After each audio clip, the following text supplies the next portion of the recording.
Hi friends, நம்ம இன்னைக்கு பார்க்க போகிறது கேரளாவில் சாகித்ய அகாடமி விருது 2009 வென்ற ஒரு நாவல் தான் ஆடு ஜீவிதம். கேரளாவை சேர்ந்த நபர் நஜீப் முகமது. இவருடைய மனைவி சைனு. நஜீபுடைய தொழில் ஆற்றில் மணல் அள்ளுவது. இவருக்கு வளைகுடா நாடுகளுக்கு சென்று பணம் சம்பாதிக்க வேண்டும் என்று ஆசை. இவருடைய நண்பருடைய உதவியினால் இவருக்கு விசா கிடைக்கின்றது. இவருடன் ஹக்கீம் என்ற நண்பருடன் இவர் மும்பைக்கு பயணிக்கின்றார். அங்கு சசி என்ற நண்பருடைய அறையில் தங்குகின்றார்கள். 1992 ஏப்ரல் 4ஆம் தேதி பயணிக்கின்றார்கள். விமானத்தில் பயணிக்கின்றார்கள். அங்கு ரியாத் ஏர்போர்ட்டில் இறங்குகின்றார்கள். இவர்களை அழைத்து செல்ல எந்த முதலாளிகளும் வரவில்லை.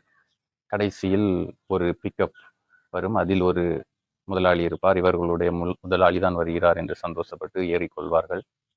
இருவருக்கும் ஆடு மேய்ப்பதுதான் வேலையாக வழங்கப்படும். ஹக்கீம் ஒரு கொட்டகையில் இறக்கிவிடப்படுவார். இவருக்கு வேறொரு கொட்டகை. அங்கு ஒரு மிக கொடூரமான தோற்றமுடைய ஒரு மனிதனை சந்திப்பார். அந்த மனிதன் இவருக்கு ஆடு மேய்ப்பது எப்படி, ஆடுகளுக்கு தண்ணீர் வைப்பது எப்படி என்ற வேலைகளை அனைத்து பழக்குவார். 3ஆம் நாள் அவர் காணாமல் போய்விடுவார். நஜீப் முகமது அனைத்து வேலைகளையும் செய்ய வேண்டும். பால் கறப்பது, ஆடுகளை இளைப்பாற கொண்டு செல்வது, ஆடுகளுக்கு தண்ணீர் வைப்பது என்ற அனைத்து வேலைகளையும் இவர் செய்து கொண்டு இருந்தார். இவருக்கு உணவு என்பது குப்பூஸ், பால், ஆட்டுப்பால் மற்றும் தண்ணீர். இதுதான் இவருடைய அன்றாட உணவு. ஒரு நாள் ஒரு ஆடு குட்டி போடுவதற்காக கஷ்டப்பட்டு கொண்டிருக்கும். அந்த ஆட்டிற்கு இவர் உதவி செய்வார். அந்த ஆடு குட்டி போடும். அதற்கு நபில் என்று பெயர் சூட்டுவார்.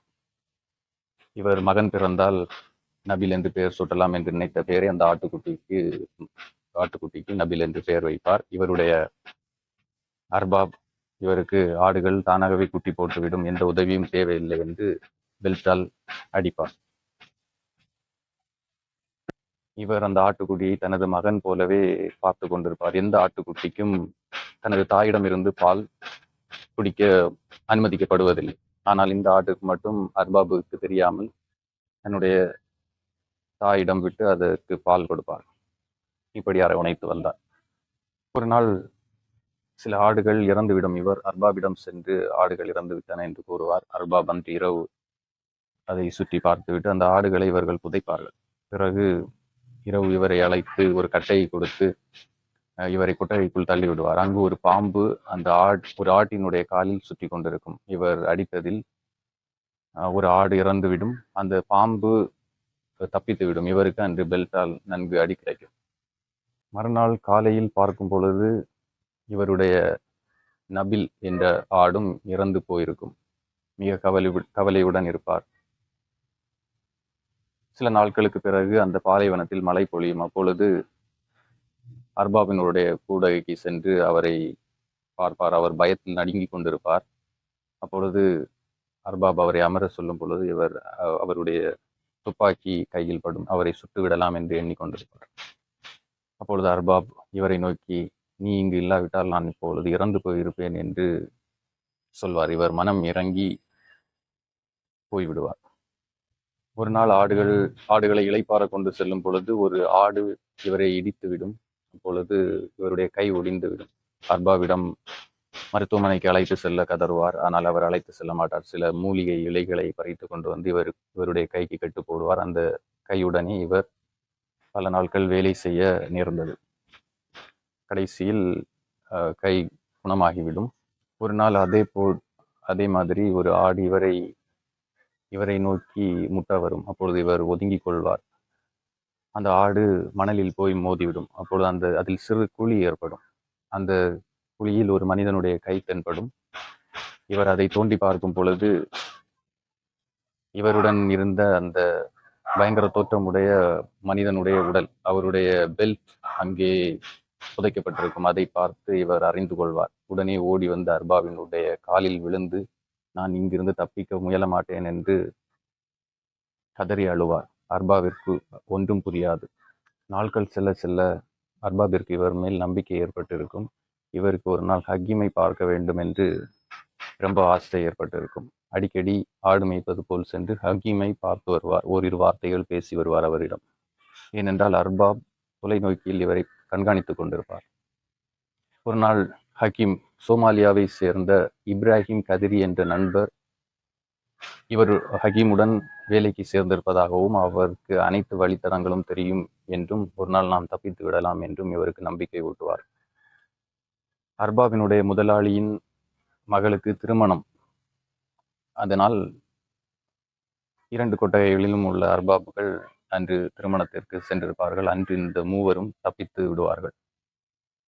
அந்த பாலைவனத்தில் வெயிலிலும் குளிரிலும் நடந்து கொண்டிருப்பார்கள். இரண்டு இரவுகள் 2.5 பகல்கள் கடந்து இருப்பார்கள். மிகுந்த தண்ணீர் தாகம், பசி கொடுமை, இதை தாங்க முடியாமல் ஹக்கீம் இறந்து விடுவார். அந்த ஒரு பாலை புயலில் அப்படியே மாய்ந்து போய் விடுவார். கதறி அழுவார்.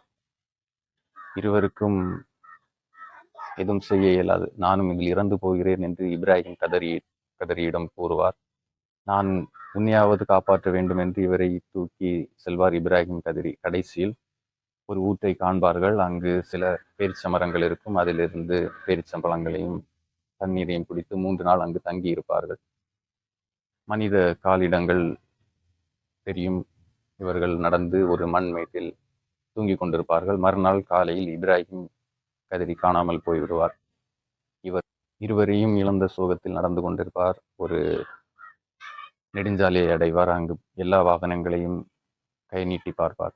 வாகனங்கள் இவரை ஏற்றி செல்லாது. கடைசியில் ஒரு சொகுசு கார் இவரை நோக்கி வரும். இவர் முன்னால் போய் நிற்கும். இவர் அதில் ஏறிக்கொள்வார். அந்த மனிதர் இவருக்கு 2 பாட்டில் தண்ணீர்கள் கொடுப்பார். அதை குடித்துவிட்டு அப்படியே படுத்து உறங்கி விடுவார். அவர் நகரத்தில் இவரை கொண்டு சென்று இறக்கி விடுவார். அங்குள்ள மனிதர்கள் இவரை அபூர்வமாக பார்த்து செல்வார்கள். குஞ்சிகா என்ற நபர் இவருக்கு உதவி செய்து இவர் அவருடைய அறையில் தங்கியிருப்பார் 3 மாதங்கள். அங்கு ஹமீத் என்ற ஒரு நண்பரும் அவருடைய முதலாளியினுடைய தொல்லை தாங்க முடியாமல் அங்கு வந்திருப்பார். இருவரும் சுமேசி சிறைக்கு செல்வார்கள். அங்கு அனைத்து நாட்டில் உள்ள மனிதர்களுக்கும் தனித்தனி கட்டிடம் கட்டப்பட்டிருக்கும். இவர்கள் செல்லும் சிறைசாலையில் மலையாளிகள் நிறைய பேர் காணப்படுவார்கள். இருவரும் அங்கு சந்தோஷமாக தங்கியிருப்பார்கள். இவருக்கு இந்த பாலைவனத்தில் அனுபவித்ததை விட சிறைசாலை ஒன்றும் பெரிய துன்பத்தை கொடுத்து விடவில்லை.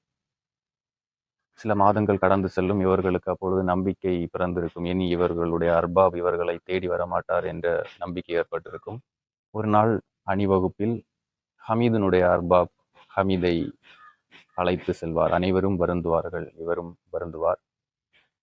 அடுத்த அணிவகுப்பில் நஜீப் முகமதுடைய அர்பாப் அங்கு வருவார்.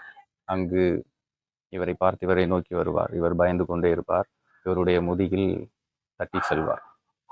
மறுநாள் காவலர் இவரிடம் சொல்வார், உன்னுடைய விசா அவரிடம் இல்லை என்று. அவர் சட்டத்திற்கு புறம்பாக இவரை அடிமைப்படுத்தி வைத்திருந்தார் என்று மிக வருத்தத்துடன் இருப்பார். மறுநாள் இவருக்கு விடுதலை கிடைக்கும். அந்த ஆடுகளை நினைத்துவிட்டு இவர் ஆகாய விமானத்தில் பயணத்தை தொடருவார். ஒரு ஜீவிதம் புத்தகத்தை நீங்கள் வாங்கி படிக்கும் பொழுது உங்களுக்கு ஒரு நல்ல அனுபவம் கிடைக்கும். நல்ல ஒரு மோட்டிவேஷனல் ஸ்டோரி. இதை எழுதியவர் பென்யமின். இது ஒரு உண்மையான கதை. இதை தமிழில் எழுதியவர் விலாசினி. இதை எதிர் வெளியீடு இதை வெளியிட்டிருக்கிறார்கள். நன்றி.